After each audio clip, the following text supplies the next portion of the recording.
আপনি যদি আশা করেন যে আপনার আশেপাশের লোকগুলা থেকে সবসময় আপনি ভালো একটা ইফেক্ট পাবেন, ভালো কিছু পাবেন, তাহলে আপনি বোকার স্বর্গে বাস করছেন।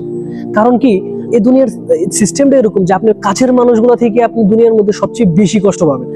সেটা হোক আপনার মা, বা সেটা হোক আপনার ফ্যামিলির কেউ, যে সেটা হোক আপনার বিবি বা আপনার সন্তান বা আপনার কাছের একজন বন্ধু। মানে মূল কথা হচ্ছে যে আপনি আপনার কাছের লোক থেকে কষ্ট পাবেন। এটা আপনার এত অ্যাবনর্মাল নেওয়ার কিছু নাই যে আমরা এই বিষয়টারে খুব মানে অন্যরকম ভাবে চিন্তা করি যে আমার কাছের লোকগুলাই আমার সবসময় শত্রুতামি করে। আসলে এটা নর্মাল। আপনি একটা জিনিস ফলো করবেন, রাসূলুল্লাহ সাল্লাল্লাহু আলাইহি সাল্লামের মূল শত্রুটা কে ছিল?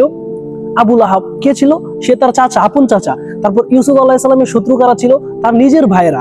তারপর আপনি বলেন এই মুসা আলাইহিস সালামের শত্রু কে ছিল? তার নিজের বাবা। আমাদের প্রত্যেকের উচিত যে আমাদের কাছের যে মানুষগুলা তাদেরকে সবচেয়ে বেশি সম্মান করা, সবচেয়ে বেশি ভালোবাসা দাও। আপনার দূরের কেউ আপনার ক্ষতি করবো না, কারণ সে তো আপনার যে সার্কেলের ভিতরে আসতে পারবো না। ক্ষতি করলেও সে আপনার এত বড় ক্ষতি করতে পারবো না। কারণ কি, সে আপনি কি করেন না করেন সব 24 ঘন্টা সে আপনার ব্যাপারে জানে না। কিন্তু আপনার কাছের যে লোকগুলো, আপনার মা বলেন, বাবা বলেন, আপনার ফ্রেন্ড সার্কেল বলেন, তারা কিন্তু সবসময় আপনার আশেপাশেই থাকে। সো আমরা সবসময় চেষ্টা করবো আমাদের যত সর্বোচ্চ সম্মানটা আমরা আমাদের কাছের সার্কেলের মধ্যে যারা থাকে, আমার ছোট ভাই, আমার বড় ভাই, বা আমার বড় বোন, বা আমার ফ্রেন্ড, আমার মা বাবা, তাদেরকে দেওয়ার জন্য।